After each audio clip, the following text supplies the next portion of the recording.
One of the historical perceptions of HR that we address in part one is that HR is a discipline with weak tools. Well, let's take a look at that. Let's look at the tools that HR has at its disposal. In fact, there are a variety of them. Some are descriptive, some are sequential, some are predictive. And the first tool we'd like to focus at is a talent deployment framework called the 6Rs. And that's really based on Jim Collins's work and his metaphor of the bus, and are the right people in the right seats in the bus. So the 6Rs are the right people doing the right job with the right skills at the right time for the right cost in the right place. And a number of organizations use this framework to make sure that they're making the best use of their talent and really focusing on, are their best people working on the things that are most critically important to the organization. A second key decision framework is about building capabilities, and it's the 7B framework developed by Dave Ulrich and his colleagues.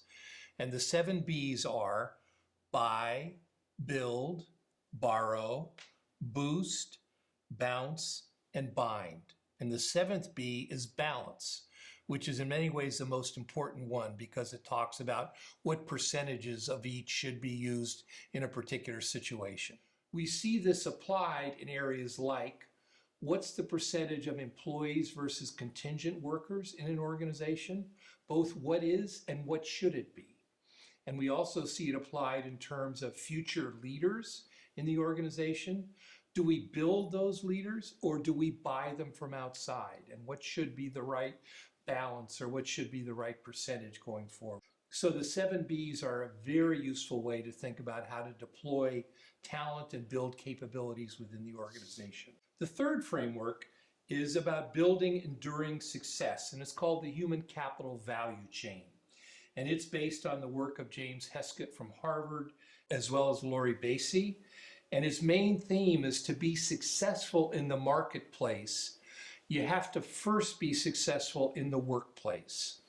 And what's important about that is for so long, so many leaders didn't think that way. They didn't think that there was a strong connection.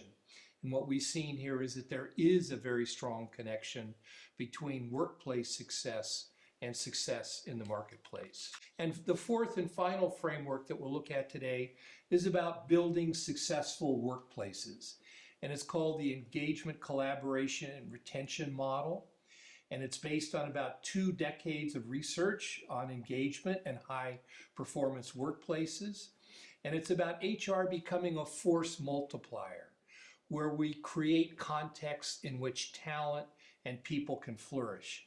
And it deals, for example, with building greater flexibility and choice into the workplace, a more transparent relationship between employees and employers, stronger reciprocal relationships between companies and employees, improved line of sight to purpose, values, and culture for all employees, and breaking down silos and improving collaboration. These are just 4 human capital decision frameworks that are treated in Fearless HR, and they help HR professionals improve the workforce and the workplace to drive business results.